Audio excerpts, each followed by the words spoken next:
l'unité du Saint-Esprit. Amen. Viens en nous, Esprit Saint, remplis nos cœurs de ta présence, illumine-nous de ta présence et donne-nous de découvrir ta volonté par cette parole et de l'accomplir dans notre vie. Ô Seigneur, envoie ton Esprit et tout sera créé et tu renouvelleras la face de la terre. Bien-aimés dans le Christ, nous sommes aujourd'hui mardi saint 4 avril. Et la parole de Dieu qui nous est proposée est extraite de l'évangile de Jean chapitre 13, versets 21 à 33 et versets 36 à 38. Nous lisons. En ce temps-là, au cours du repas que Jésus prenait avec ses disciples, il fut bouleversé en son esprit et rendu ce témoignage. Amen, amen, je vous le dis, l'un de vous me livrera.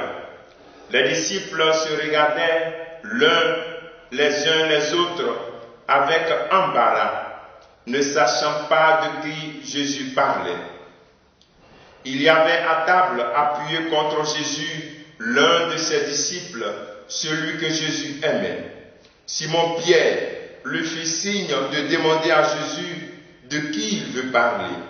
Le disciple se penche donc sur la poitrine de Jésus et lui dit, « Seigneur, qui est-ce » Jésus répond, « C'est celui à qui je donnerai la bouchée que je vais tremper dans le repas. » Il trempe la bouchée et la donne à Judas, le fils d'Iscariote. Et quand Judas eut pris la bouchée, Satan entra en lui. Jésus lui dit alors, « Ce que tu as fait, fais-le vite. » Mais aucun des convives ne comprit pourquoi il lui avait dit cela.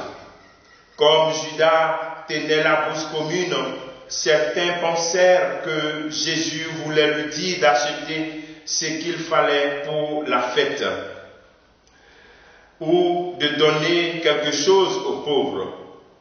Judas prit donc la bouchée et sortit aussitôt. Or, il faisait nuit.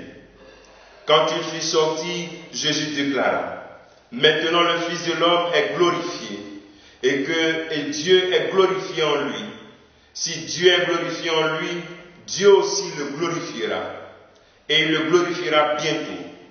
Petits enfants, c'est pour peu de temps encore que je suis avec vous. Vous me chercherez, et comme je l'ai dit aux Juifs, là où je vais, vous ne pouvez pas aller. Je vous le dis maintenant à vous aussi. » Simon-Pierre lui dit, « Seigneur, où vas-tu » Jésus répondit, « Là où je vais, vous ne pouvez pas me suivre maintenant.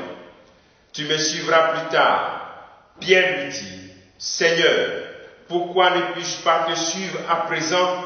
Je donnerai ma vie pour toi. » Jésus réplique, « Tu donneras ta vie pour moi? Amen, amen, je te le dis. Le coq ne chantera pas avant que tu m'aies renié 3 fois. » Acclamons la parole de Dieu. Louange à toi, Seigneur Jésus.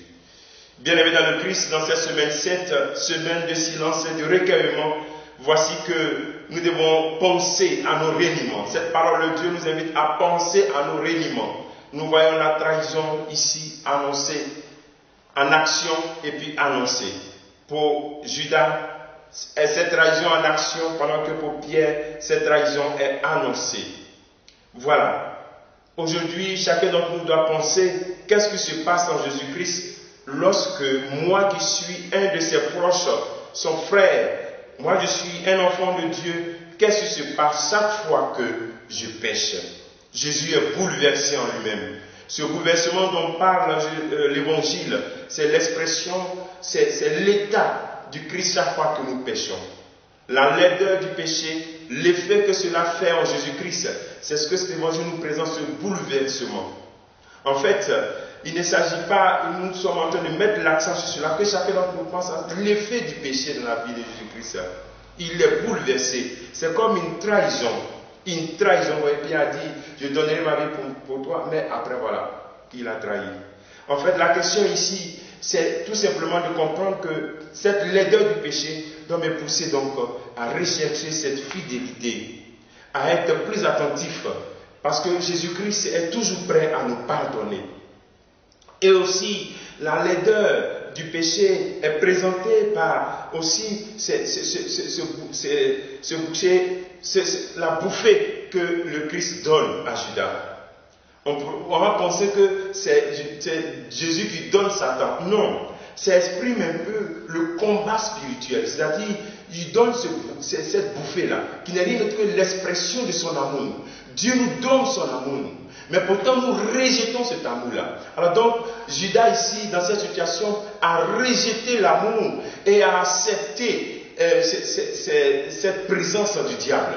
C'est ce qui se passe souvent dans nos vies, dans nos infidélités. Nous rejetons l'amour de Dieu et nous acceptons cette présence maléfique du diable qui nous enfonce dans des situations où nous ne sommes pas comme nous ne savons même pas comment nous en sortir.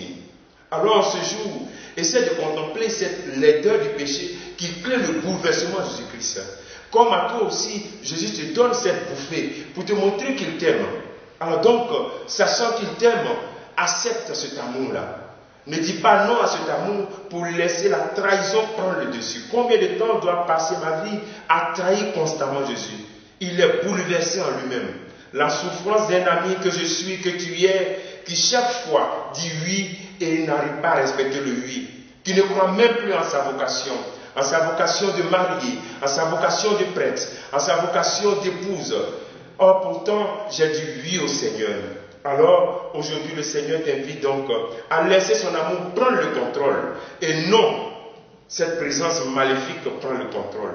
La bouffée de l'amour, c'est cette présence affective.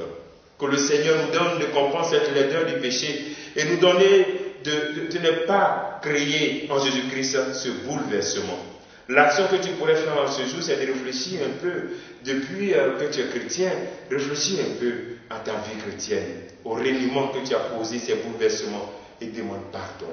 Que le Seigneur te bénisse, nous bénisse tous en ce jour, au nom du Père et du Fils et du Saint-Esprit. Amen.